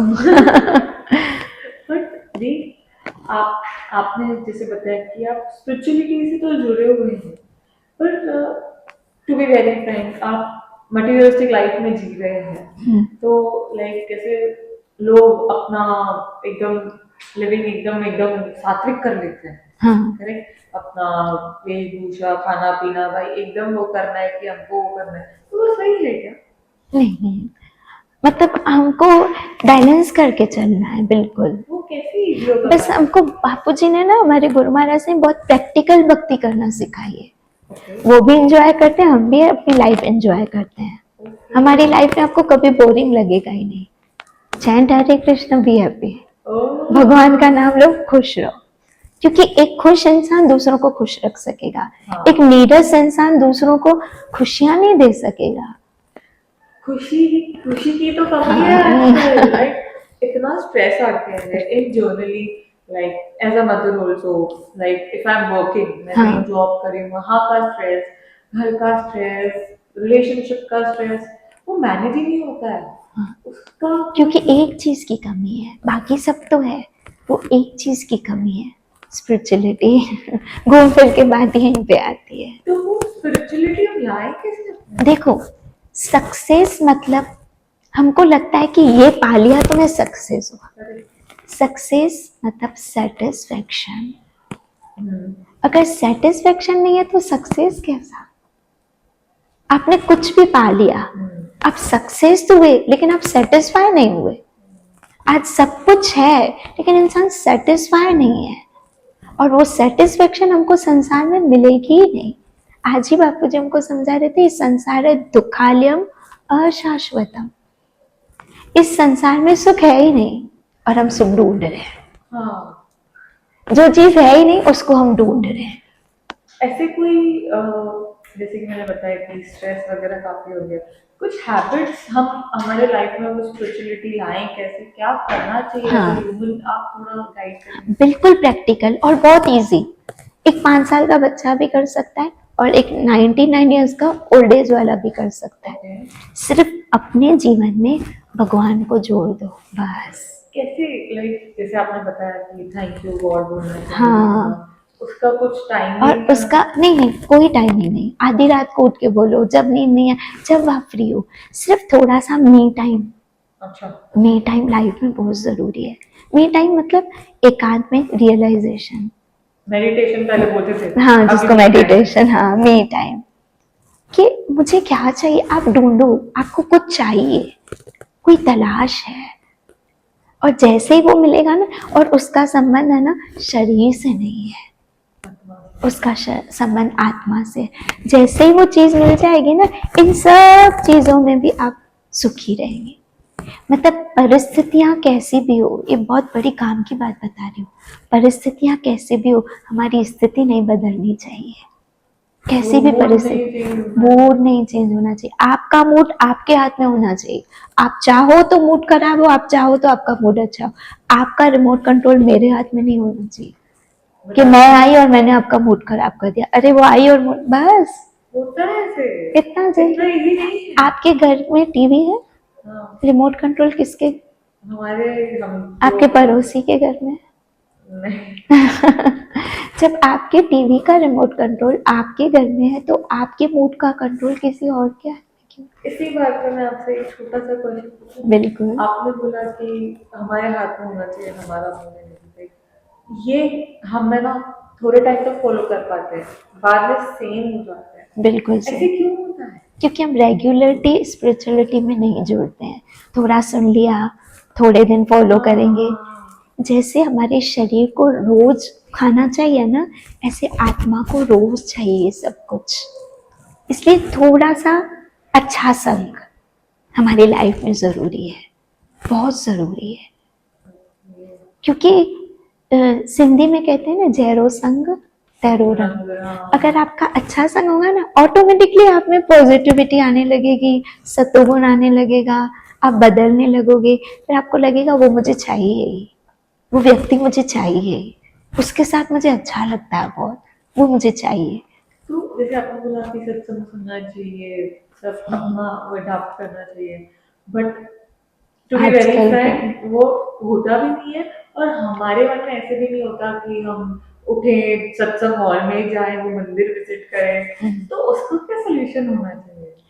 तो आजकल तो बहुत फैसिलिटी, हम घर पे भी सुन सकते हैं, इंस्टा पे, फेसबुक पे लाइव। लेकिन ये ज़रूरी है, मतलब हमको अपने मन को समझाना पड़ेगा। देखो जो चीज़ होती है, एक मुझे अच्छा लगता है और एक मेरे लिए अच्छा होता है। मुझे क्या अच्छा लगता है? सत्संग नहीं जाना, भजन नहीं करना, ये क्या, ये मुझे अच्छा लगता है। लेकिन क्या मेरे लिए अच्छा क्या है? मेरा कल्याण किस में है? भगवत गीता के 17 चैप्टर में आया है कि क्या करना चाहिए, क्या नहीं, किससे डरना चाहिए, किससे नहीं, क्या बांधने वाला, क्या मुक्ति देने वाला। जो ये सोचता है वो बहुत बुद्धिमान है। अब इसका अपोजिट करो, जो ये नहीं सोचता है वो मूर्ख है। तो ये हमको कि मेरे लिए अच्छा क्या है, मुझे सेटिस्फेक्शन कहाँ मिल रहा है। आप किसी दिन टेम्पल में जाके बैठ के देखो, किसी सत्संग में, आप तो हैं ही रिलेटेड हैं, लेकिन आपको फील आता होगा कि जो सुकून यहाँ मिलता है वो मुझे संसार में नहीं मिलता है। और मुझे ऐसे लगता है करोड़ों रुपए खर्च करके जो लोग एंजॉयमेंट करने जाते हैं उनको यहाँ फ्री ऑफ चार्ज निःशुल्क मिलता है। बट अभी भगवान ने ये दुनिया बनाई है, टू बी वेरी ऑनेस्ट। इतना सब कुछ दिया है, इतनी सारी जगहें हैं, पूरा वर्ल्ड है, ये दो आंखें दिए हैं हाँ। देखने के लिए। तो एक मन तो होता है ना कि सब करे, तो भगवान क्या थोड़ा सा डाउन हो जाता है कि नहीं पहले नहीं, वो ये भगवान मना नहीं करते, आप जाओ घूमो, कश्मीर जाओ, कुल्लू मनाली जाओ जाओ। लेकिन जब आप देखो तो सोचो वाह, भगवान कितनी सुंदर प्रकृति बनाई है, तो ये भी आपकी भक्ति हो गई। बस मैंने कहा ना, सिर्फ कृष्ण को जोड़ दो हर बात में। आप करो वही जो आप कर रहे हो, आप जॉब कर रहे हो, आप घर गृहस्थी में जो भी कर रहे हो, लेकिन कृष्ण को जोड़ो। आप जो भोजन खा रहे हैं ना, खाली कृष्ण को भोग लगाओ, वो प्रसाद हो गया। था पहले भोजन था, अब वो प्रसाद हो गया। आप जो भी कमा रहे हो उसका 10% सेवा में लगाओ, आपका 90% प्योर हो गया। मतलब सिर्फ कृष्ण को जोड़ना है, बस संसार में रहना है और अपने आप को कृष्ण से जोड़ना है। हर बात में उसको याद करो, वाह कृष्ण आपने मुझे मनुष्य जन्म दिया, थैंक यू। मिरर में अपने आप को देखो कि कितनी सुंदर हूँ। कभी कभी घमंड होता है मैं कितनी अच्छी लग रही हूँ, तब एक गाना गा लेना, तारीफ करूं क्या उसकी जिसने मुझे बनाया है। मैं मेरी तारीफ कर रही हूँ ना, लेकिन उसकी तारीफ करूं जिसने मुझे बनाया। और जिसने मुझे बनाया, मैं इतनी सुंदर, तो मुझे बनाने वाला कितना सुंदर होगा, कितना ब्यूटीफुल होगा। जिसने इतनी सुंदर प्रकृति बनाई वो कितना सुंदर होगा। जिसकी रचना सुंदर, ये भजन है बड़ा प्यारा, जिसकी रचना इतनी सुंदर वो कितना सुंदर होगा। मैंने ये भी सुना है आप भजन सीखते हैं, आपने मैगजीन या कुछ ऐसे हाँ, न्यूज़ टीम वर्क पे, एक्चुअल में। तो जो मन में आपकी सब बातें आती है वो आपके मन में खुद ही आती है कैसे वो क्रिएटिविटी, मेरे लैंग्वेज में क्रिएटिविटी बोलेंगे, हाँ। वो आपके माइंड में कैसे आता है? मुझे ऐसे लगता है मैं इसका पूरा क्रेडिट मेरे गुरु महाराज को दूंगी। उन्होंने हमको आध्यात्मिक में सब कुछ सिखाया कि कम सोर्सेस में बहुत बड़ी लार्ज स्केल में काम करना भी सिखाया कि आप सोर्सेस के मोहताज नहीं हो कि ये हो तो ये काम हो, तुम्हारे पास ना हो और तुम करो, इसको टैलेंट कहते हैं। और टैलेंट ज्यादा उसको कहते हैं कि जिसके अंदर टैलेंट है उस टैलेंट को पहचानना टैलेंट है कि किससे क्या काम करवाना है, कौन किस में ज्यादा होशियार है। तो उन्होंने ये सब चीजें हमको सिखाई। मुझे ऐसे लगता है कि मैंने जब से होश संभाला मैंने सब कुछ उन्हीं से सीखा, क्योंकि बहुत जल्द मेरी मम्मी का डेथ हो गया था मेरे 16 इयर्स में, 10th के बाद ही। तो मैंने जो भी सीखा, even cooking, even preaching, XYZ, जो भी सब कुछ उनसे सीखा कि कैसे, और उनकी लाइफ से सबसे ज्यादा मैंने उनकी लाइफ से विनम्रता सीखी कि इतने अप्स डाउन आए, इतने अप्स डाउन, लेकिन वो हमेशा विनम्र बने रहे और विनम्र बन के बहुत कुछ हासिल कर लिया उन्होंने। मैंने मैंने ऐसे सुना है, लोग बोलते हैं, सॉरी आप बुरा नहीं मानना, लोग बोलते हैं एक बार कृष्ण से जुड़ गए ना, भगवान की भक्ति में जुड़ गए तो लोग शादी नहीं करते, अपनी लाइफ सेट नहीं करना चाहते, वो भूल जाते हैं। तो कैसे कभी कभी पेरेंट्स मना करते हैं बच्चों को जाने के लिए, हाँ, नहीं जाओ वहाँ बिल्कुल पे, सही। क्योंकि तुम अपनी लाइफ को नहीं देखोगे, सिर्फ उसमें बिजी हो जाओगे। तो इसका, ये सही नहीं, मुझे लगता है कि सही नहीं है। और तो वो पेरेंट्स को आप कुछ मैसेज देना चाहेंगे? नहीं, बिल्कुल ऐसा नहीं है कि आध्यात्म से जुड़ेंगे तो मटेरियल में नहीं जाना चाहिए। हमारे गुरु महाराज मैरिड हैं, उनके 3 बच्चे हैं, मैं मैरिड हूँ, मेरी एक बेटी है। उन्होंने कभी मना नहीं किया है, कभी भी नहीं। और यहाँ तक कि शास्त्रों में लिखा है कि संन्यास धर्म से श्रेष्ठ है गृहस्थ धर्म। ओ, श्रेष्ठ है, क्योंकि देखो आप सन्यासी हैं, आप वन में बैठ के भजन कर रहे हैं, साधना कर रहे हैं किसी तीर्थ में, आपको कोई डिस्टर्बेंस नहीं है, नहीं, आपको कोई स्ट्रेस नहीं है, आपके ऊपर कोई जिम्मेदारी नहीं है, आपने भजन किया, कोई बड़ी बात नहीं है। लेकिन घर गृहस्थी में रह के, इतने स्ट्रेस में रह के आपने भगवान से अपने संबंध को जोड़े रखा, अपने आध्यात्म को हमेशा बनाए रखा, तो ये सबसे श्रेष्ठ है, सबसे श्रेष्ठ है। इसलिए संन्यास से भी श्रेष्ठ गृहस्थ जीवन है। इसे हमारे गुरु महाराज कहते हैं कि तुम गृहस्थ में रहो और भक्ति करो तो मैं मानूं कि तुमने भक्ति की है। मैंने पहली बार सुना है। बिल्कुल, हमको ये कभी नहीं मना किया है, क्योंकि देखो भक्ति करने वाला कहीं भी करेगा। मीरा ग्रस्त में थे, नरसिंह मेहता ग्रस्त में थे, जितने भी हमारे भक्त हो चुके हैं सब ग्रस्त में। कभी नहीं रोका कि तुम मत जाओ, उल्टा वहां रह के करो तो मतलब तुम वास्तविक भक्त हो। बाकी तुम्हें सारी फैसिलिटी और तुम कर रहे हो तो कोई बड़ी बात नहीं है, कोई बड़ी बात नहीं है। मैं एक पर्सनल सीख लूं, जो आपने ये पहना है इसका महत्व क्या है? हाँ, बहुत अच्छा है। ये तुलसी माला है, इसको कहते हैं। अच्छा, ये बहुत पवित्र होती है। ओके। श्रीमद् भागवत में आता है कि जिसके गले में तुलसी माला होती है ना, तो अंत समय हमारे बुरे कर्म के कारण अगर यमराज आते हैं, यम के दूत हमको लेने आते, तुलसी माला देख के चले जाते हैं कि अरे ये तो कोई भगवान का आदमी है। ये तुलसी माला प्लस ये बहुत पवित्र है, इसके पवित्र वाइब्स है। मैं कुछ भी ऐसा कहीं जाऊंगी तो मैं सोचूंगी अरे मुझे तुलसी माला है, मैं कैसे गलत जगह जा सकती हूँ। दूसरा ये निशानी कि हम कृष्ण से जुड़े हुए हैं। एक उदाहरण दूं, एक डॉग है, नॉर्मली गलियों में घूम रहा है, लेकिन एक दूसरा जिसके गले में पट्टा है, तो पट्टा है मतलब वो किसी के अंदर नक्षत्र छाया। हाँ, मतलब कोई उसका मालिक। हाँ। तो ये हमारा पट्टा है, हमारा मालिक कृष्ण है। ये हमारी पहचान है। तो ये पहन के नॉनवेज नहीं खाता? नॉनवेज नहीं, ओनियन गार्लिक नहीं, और चाय कॉफी नहीं। ओह, सब त्यागना होगा। हाँ, लेकिन हमने त्यागा नहीं है, ऐसे लगता है कि कभी इन चीजों की नीड ही नहीं पड़ी, क्योंकि जो आध्यात्म का स्वाद है ना, वो ऐसा स्वाद है कि कहीं मन गया ही नहीं इन चीजों में। और मेरे को तो सोच के डिफिकल्ट लग रहा है, पर जिन्होंने किया है तो फिर है तो। बट दी आप यंग जनरेशन को कैसे चाहेंगे कि वो जुड़े कृष्ण जी से? हाँ, मैं सारी यंग जनरेशन से सिर्फ इतनी रिक्वेस्ट करूंगी कि हमारी लाइफ में कोई मोटिवेट करने वाला ज़रूर चाहिए, क्योंकि आजकल हम देखते हैं कि छोटी छोटी बात में बच्चे सुसाइड कर रहे हैं, और अगर आप एवरेज देखोगे तो अब सुसाइड ज़्यादा हो रहे हैं। एग्जैक्टली। क्यों हो रहे हैं? कहीं ना कहीं वो स्ट्रेस, डिप्रेशन, स्ट्रेस, ये सब क्यों हो रहा है? क्योंकि हमको राइट गाइडलाइन नहीं है कि हम कहाँ जा रहे हैं और हमें क्या करना है। हमने एक लड़की को, एक लड़के को अपने जीवन का केंद्र मान लिया। ये लड़की नहीं मिली तो अब जिंदगी की है, अब तो गाना गाते हैं जिए तो जिए कैसे बिना आपके। तो मतलब सिर्फ क्या वो लड़की तुम्हारा जीवन थी? इतना कीमती मनुष्य जन्म एक लड़की के लिए, एक लड़के के लिए नहीं।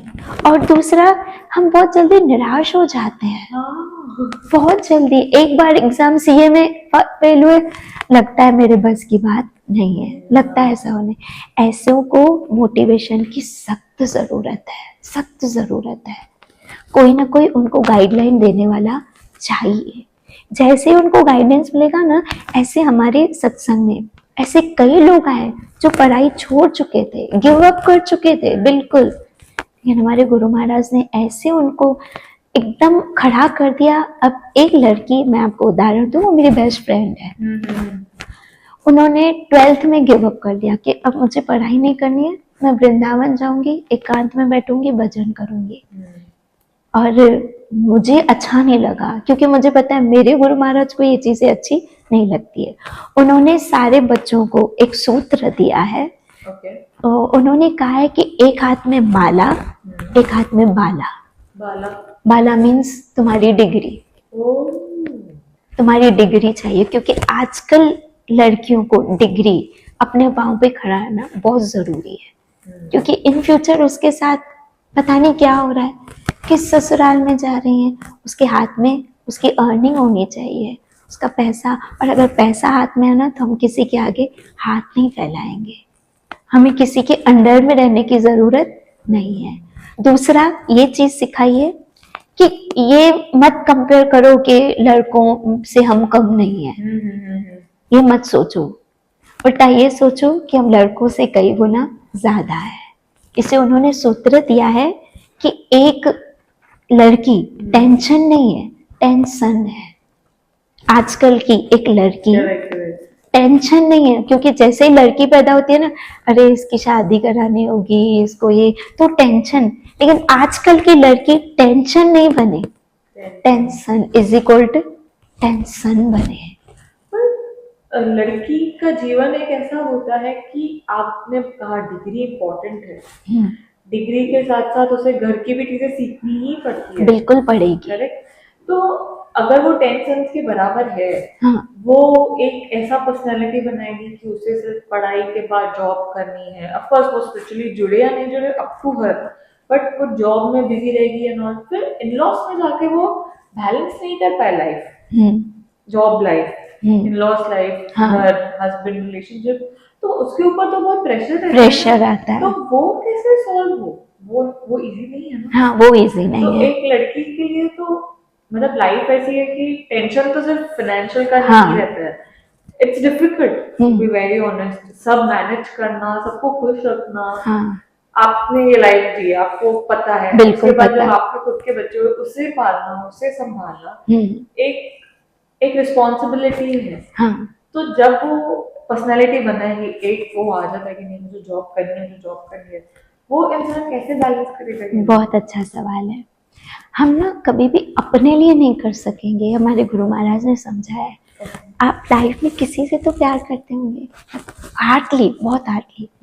तो हम जिससे प्यार करते हैं, अगर हम उसके लिए कर रहे हैं ना, तो हमें स्ट्रगल नहीं लगती है।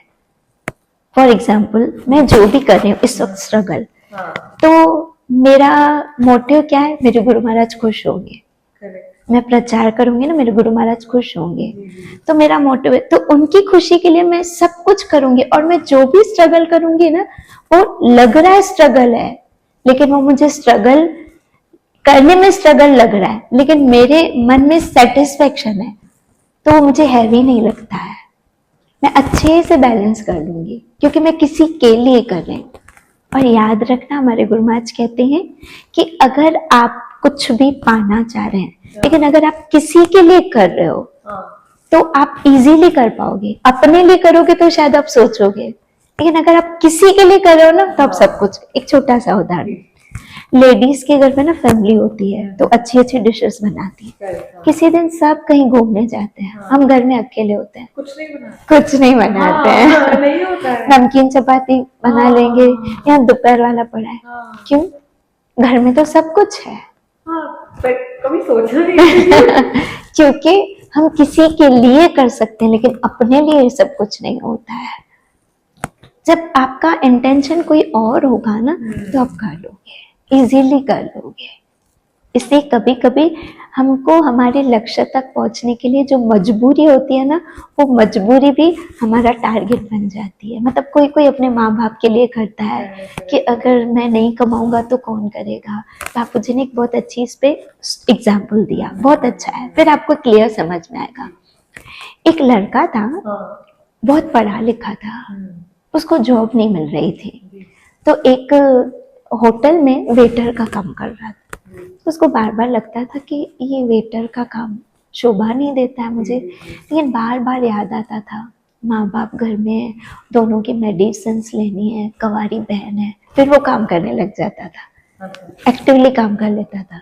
फिर उसका मन थोड़ा ऐसे होता था, ये क्या मैं सुबह से रात तक मजदूरों की तरह काम कर रहा हूँ, मैं सब क्यों कर रहा हूँ। फिर याद आता था मेरे माँ बाप बेड पे है, उनकी टैबलेट्स कहाँ से आएगी, अगर मैं बैठ जाऊंगा मेरी बहन की शादी कैसे होगी मैं।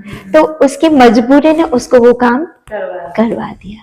तो या तो मजबूरी या तो किसी के लिए, फिर वो स्ट्रगल नहीं लगता है। एक वीकनेस नहीं है, फिर वीकनेस कहीं ना कहीं फिर किसी के लिए करेंगे लेकिन तो वो इंसान तो हमारी वीकनेस बन जाएगा। लेकिन हम मतलब लाइफ में हम किसी के लिए तो करेंगे ना। अच्छा अच्छा हाँ, आज आप घर में जो भी कर रहे हो, अपने इन लॉज में आप जो भी कर रहे हो, तो कहीं ना कहीं किसी के लिए कर रहे हो। बिकॉज मैं मेरे हस्बैंड से बिल्कुल उनके लिए कर रहे हो कि मैं अगर उनकी मम्मी के साथ सही ट्रीट नहीं करूंगी तो उनको अच्छा नहीं लगेगा। ये सबके लिए कॉमन है, तो किसी के लिए कर रहा है ना, क्योंकि वो उससे प्यार करता है। अगर आप कोई भी आपका लक्ष्य होगा ना, आप कर लोगे, सब कुछ कर लोगे।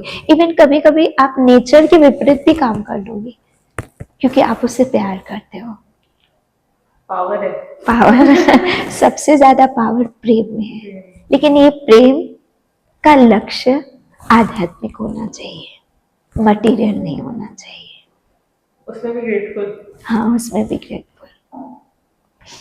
जब हम भजन करते हैं ना, तो ये जो माला करते हैं ना, ये ग्रेटफुल कि भगवान आपने मुझे सब कुछ किया, तो मेरा धर्म बनता है कि मैं आपका नाम लूं। ये माला कोई भी कर सकता है? हाँ, कोई भी।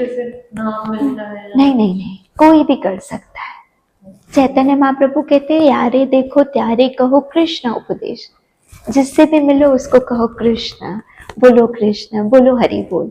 सब ले सकते हैं, क्योंकि नाम लेने का अधिकार सबको है, क्योंकि हम सब उन्हीं के हैं। जी, आपने ये सब मुझे बताया कि एज अ ह्यूमन हमें क्या अडॉप्ट करना चाहिए लाइफ में, बट आप स्पिरिचुअल लाइफ से जुड़ गए हैं, आपकी लाइफ में उतार चढ़ाव नहीं है? आपको कभी वो हैवीनेस फील नहीं हुआ? कैसे आपने मैनेज किया? उतार चढ़ाव तो जीवन का एक हिस्सा है और सबके जीवन में आते हैं। तो आपने आईसीयू में देखा होगा कि एक मॉनिटर होता है, उसमें लाइंस होती हैं, अप्स डाउन, मतलब वो जिंदा है।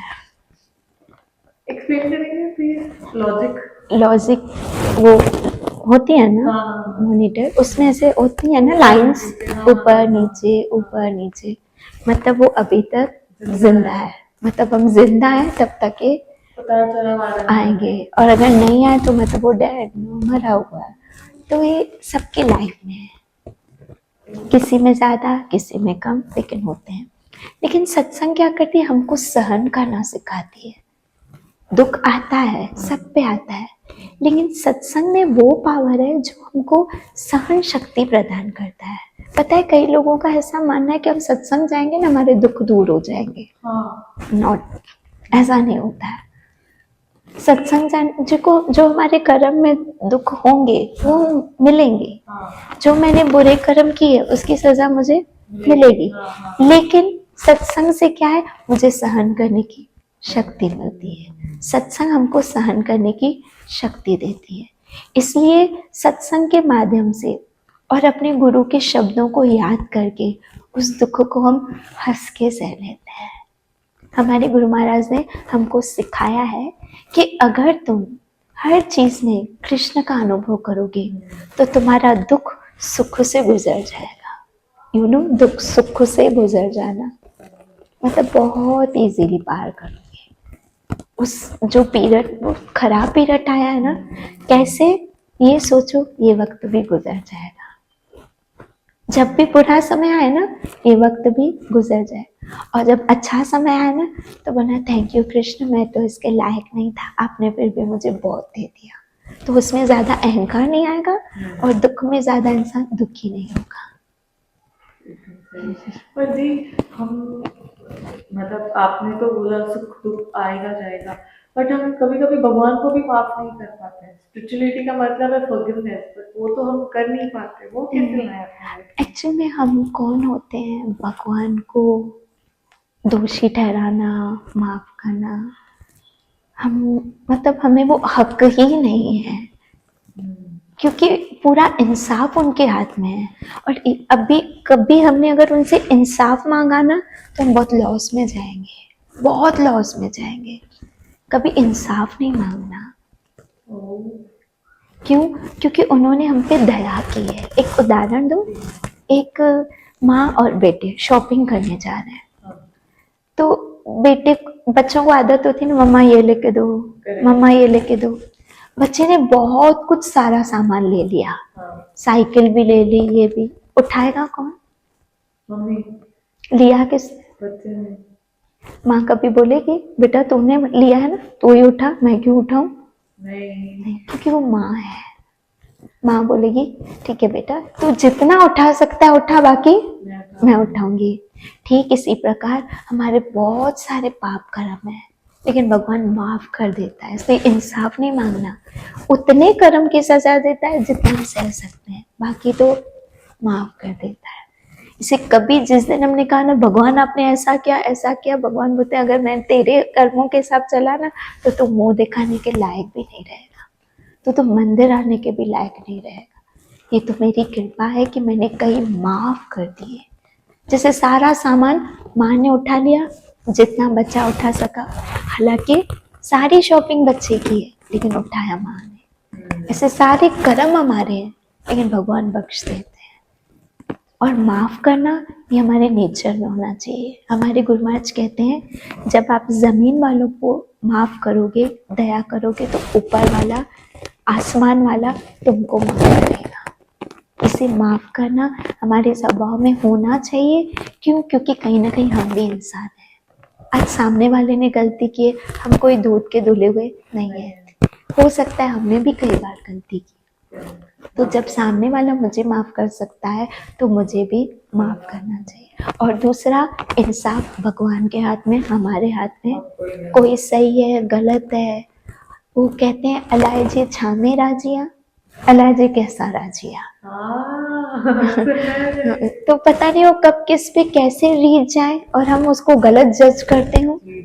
इसलिए हमेशा थैंक यू कृष्ण, आपने मुझे जहाँ रखा, जैसे रखा, मैं खुश हूँ और मेरे साथ अच्छा हुआ। कई लोग सोचते हैं मेरे साथ ऐसा क्यों हुआ, ऐसा क्यों नहीं हुआ, ऐसा क्यों हुआ, ये क्यों हुआ। अगर हो सकता है वो क्यों का ना पता चले तो ज्यादा अच्छा है। अच्छा, ना पता चले तो ज्यादा अच्छा है। एक मैंने कल स्टोरी सुनी कि गुरु महाराज की शायद कथा आपको पता होगी, नहीं पता है। इन शॉर्ट में बताती हूँ कि गुरु महाराज उत्तनपाद के पुत्र थे। ये भागवत से आई ये कथा। तो उत्तनपाद के पुत्र थे, तो उसकी दो पत्नियां थी, सुनीति और सुरुचि। एक पत्नी थी जिससे वो बहुत सुंदर थी, उससे बहुत प्यार करता था, और दूसरी जो पत्नी थी उसको वो लाइक नहीं करता था क्योंकि वो इतनी सुंदर नहीं थी। तो और उसका बेटा था ध्रुव। एक दिन वो दौड़ता दौड़ता पिता की गोद में आया पिताजी पिताजी, बच्चे कैसे एक्साइटेड होते हैं, आके गोद में बैठा। तो जो उसकी सौतेली माँ थी उसने उसको गोद से उतारा, बोला तुम्हें अधिकार नहीं है, अगर तुझे पिता की गोद में बैठना है तो तुझे मेरे गर्भ से जन्म लेना था, तूने उसके गर्भ से जन्म लिया है। अच्छा। तो बच्चा रोने लगा क्योंकि उसको तो ऐसे था कि पिता है, तो उसको नहीं बैठने दिया। तो रो रहा था, रोते रोते अपनी माँ के पास आया। तो माँ से पूछा, माँ क्या मेरा पिता नहीं है? बोला हाँ बेटा तुम्हारा पिता है। बोला पिता की गोद पे मेरा अधिकार नहीं है? बोला हाँ बेटा तुम्हारा अधिकार है। बोला वो माँ तो मुझे नहीं बैठने दे रही है, कि अगर तुझे पिता की गोद में बैठना है तो तुझे मेरी कोख से जन्म लेना था। ऐसे करते ध्रुव महाराज रोने लगे। तब माँ ने कहा ठीक है ना बेटा, एक न एक दिन हमको इंसाफ मिल जाएगा। हाँ कौन इंसाफ देगा? तो उसने कहा ऊपर वाला। बच्चे ना बहुत जल्दी कैच करते हैं, इसके लिए उनको बचपन से ही अच्छी बातें सिखानी चाहिए। आजकल हम ये सिखाते हैं, बेटा तुम्हारी दादी अच्छी नहीं है, तुम्हारी नानी ने ये किया, दादी ने ये, तो हम बचपन से उनके अंदर एक कंपैरिजन सिखाते हैं प्लस जेलेसी, और फिर बड़े होके हमें ही भुगतना पड़ता है। बहुत सोच समझ के बच्चों के साथ ट्रीट करना चाहिए, क्योंकि वो चीज़ उनके दिमाग में सेव हो जाती है। कच्चा दिमाग है ना, सेव हो जाती है। इसलिए कहते हैं पहली गुरु माँ है, वो अच्छे संस्कार देगी। माँ ने कहा बेटा इंसाफ ना भगवान देगा। माँ भगवान कहाँ रहता है? उसको लगा यहीं कहीं होता है तो मैं इंसाफ लेके आऊंगा। उसने बोल दिया बेटा भगवान तो जंगल में, वो जंगल में होता है, भगवान कैसे मिलेगा? बेटा भगवान को पाने के लिए तपस्या करनी पड़ती है। बस वो बात से हो गई। ध्रुव उसी वक्त घर बार छोड़ के जंगल चला गया। अब माँ को लगा कि खेलने गया होगा, बच्चा है थोड़ी देर मूड खराब वहीं खेलने। शाम तक देखा तो बच्चा घर में नहीं। तब तक तो ध्रुव बहुत आगे जंगल में निकल गया कि मुझे इंसाफ चाहिए, मुझे पिता की गोद चाहिए, मुझे मेरा राज्य चाहिए, मुझे मेरा हिस्सा चाहिए। इतने में रात हो गई, घना जंगल। तब भगवान को बड़ी दया आई कि ये बच्चा रात को जंगल में, जब भगवान को हम पे दया आती है ना, तो हमारे जीवन में कोई साधु संत भेज देते हैं। जब वो आए ना हमारे जीवन में, मतलब भगवान की नजर हम पे है कि ये बेचारा भटक रहा है, अब इसका कल्याण होना चाहिए। तो क्योंकि वो डायरेक्ट नहीं आएंगे ना, मेडिटेटर तो चाहिए ना उनके और हमारे बीच में। तो इतने में नारद मुनि आए। नारद मुनि ने कहा अरे बच्चा इस वक्त रात को जंगल में कहाँ ढूंढ रहे हो? तुम तो राजा के बेटे हो, तनपाट के बेटे हो, तुम यहाँ घूम रहे हो। बोला मुझे भगवान चाहिए। एकदम ऐसे दृढ़ संकल्प, बेटा ये तुम्हारे खेलने कूदने के दिन है, तुम्हें भगवान चाहिए, तुम बड़े हो जाओ, राज्य करो, फिर तुम बाद में तपस्या करना, लेकिन मुझे अभी भगवान चाहिए। अब बोला देखो यहाँ बड़े बड़े जानवर है, तुम्हें खा जाएंगे। बोला मुझे कोई डर नहीं। तब नारद मुनि ने देखा बच्चा है लेकिन संकल्प बड़ा है, एज वाइज छोटा है लेकिन संकल्प में बड़ा है, तो इससे भक्ति करवानी चाहिए। बोला ठीक है बेटा तुम्हें भगवान चाहिए ना, तो आगे मत जाओ। एक मधुवन है उस स्थान पे खड़ा किया और कहा बोलो ओम नमो भगवते वासुदेवाय। इस मंत्र का जाप करो, इससे क्या होगा? इससे तुम्हें भगवान मिल जाएंगे। बस इस मंत्र का मतलब बताएंगे? ओम नमो भगवते वासुदेवाय, मतलब हम भगवान श्री कृष्ण को या भगवान वसुदेव कृष्ण का ही नाम है, उनको प्रणाम करते हैं। नमो मतलब नमः, प्रणाम करते हैं। तो तुम इस शब्द का उच्चारण करो, नाम लो, भगवान आ जाएंगे। हम ये मंत्र हर हैप्पी मोमेंट में भी बोल सकते हैं, कुछ काम करते कर सकते हैं, बोल सकते हैं, लेकिन कलयुग का मेन मूल मंत्र है हरे कृष्ण महामंत्र। हरे कृष्ण कृष्ण कृष्ण हरे हरे, हरे राम राम राम हरे हरे। इसके लिए भी फिर कभी मैं आपको डिटेल में बताऊंगी। दूसरी बार बोलेंगे। हाँ, इसमें फुल डिटेल में बताऊंगी। बट नहीं, अभी न्यू ईयर आ रहा है, नया साल आ रहा है, ये ईयर खत्म होने वाला है। एंड बहुत कुछ नया साल लोग बहुत उत्साह से स्टार्ट करते हैं कि हम ये कर लेंगे, वो कर लेंगे। कुछ मैसेज आप सबको देना चाहेंगे? हाँ बिल्कुल देना चाहेंगे। तो मैं सबसे एक रिक्वेस्ट करूंगी कि नए साल में चलो कुछ नया करें, क्योंकि नए साल में कैलेंडर बदलता है, हाँ सब कुछ बदलता है, जी तो क्यों ना हम कुछ अपनी आदतें बदल दें, और कुछ तो नहीं बदलते हैं, जी क्योंकि स्वभाव बदलना इट्स वेरी डिफिकल्ट, लेकिन आदतें बदल सकती हैं। जी तो हम अपने डेली के रूटीन में कुछ ऐसा करें, सिर्फ 5 मिनट्स, 10 मिनट्स, हम सुबह दोपहर शाम रात जब भी फ्री हो, सिर्फ हम 5 मिनट भगवान को दें, जी सिर्फ 5 मिनट्स हम भगवान को दें, और हम भगवान से कह सके, जब भगवान न करे हमारा शरीर छूटे और जब ऊपर जाए और पूछे कि तूने मेरे लिए क्या किया, मैंने तो तुझे सब कुछ दिया, तूने क्या किया, हम कह सकेंगे प्रभु मैं रोज 5 मिनट अपने बिजी शेड्यूल से मैं आपको 5 मिनट देता था। वो 5 मिनट क्या रंग लाएंगे वो आपको अंदाजा नहीं होगा, आपको लगेगा क्या होगा 5 मिनट में, लेकिन मैं सच कहती हूँ उस 5 मिनट में क्या होगा आपको उसका अंदाजा भी नहीं होगा। और उसका अंदाजा मैं सोचती हूँ हमारी नेक्स्ट जब मीटिंग होगी ना, उसमें मैं बताऊंगी कि 5 मिनट से क्या कुछ नहीं हो सकता है, जरूर क्या कुछ हो सकता है, वो मैं जरूर बताऊंगी आपको। बट आपको इंस्पिरेशन कहाँ से आई? इतना प्यारा बोलते हैं, आपको इतना ज्ञान है, मतलब मुझे तो लगता है हमको और 10-12 एपिसोड्स करेंगे तो भी ये खत्म नहीं होगा। आपको इंस्पिरेशन कहाँ से? हरि अनंत, हरि कथा अनंत, उसका एंड है ही नहीं। अब जितनी क्लास रखो, क्योंकि गुरु कृपा से मुझे ये सबसे पहले इंस्पायरेशन मेरे गुरु से ही आई। मैंने उनसे सीखा कि आध्यात्म जीवन होता क्या है, नहीं तो मुझे स्पिरिचुअलिटी की एस का भी पता नहीं था, मैं तो फुल मटेरियलिस्ट थी, और मैं खुद मिनी कपड़े पहनती, पार्टीज वगैरह में जाती, डांस वगैरह करती। मैंने प्यार किया पिक्चर 26 बार देखी, उसकी हर ड्रेस मेरे पास थी, इवन उनकी चादर जो मैंने प्यार किया मैं भाग्यश्री ने बिछाई थी वो भी मेरे पास थी।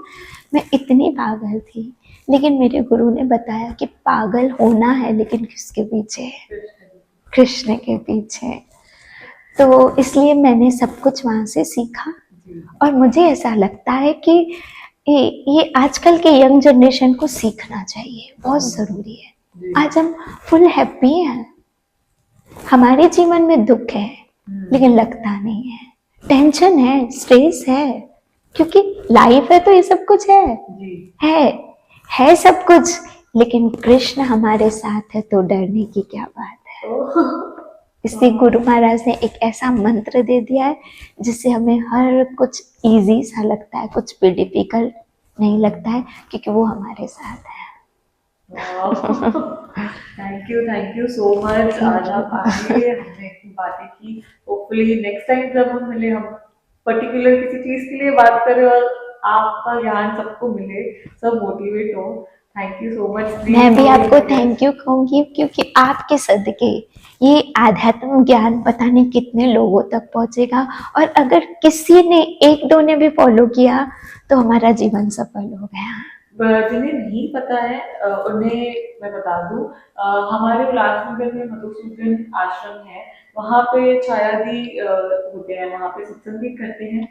जी जी जी। और कभी भी किसी को भी अटेंड करना हो तो प्लीज आप इनसे मिल लीजिए। मैं इनका इंस्टाग्राम लिंक नीचे डाल देती हूँ, so please do follow her also and follow me also. Thank you so much for watching the whole episode. I hope आपको अच्छा लगा हो। तो मिलते हैं नेक्स्ट टाइम। हरे कृष्ण। हरे कृष्ण।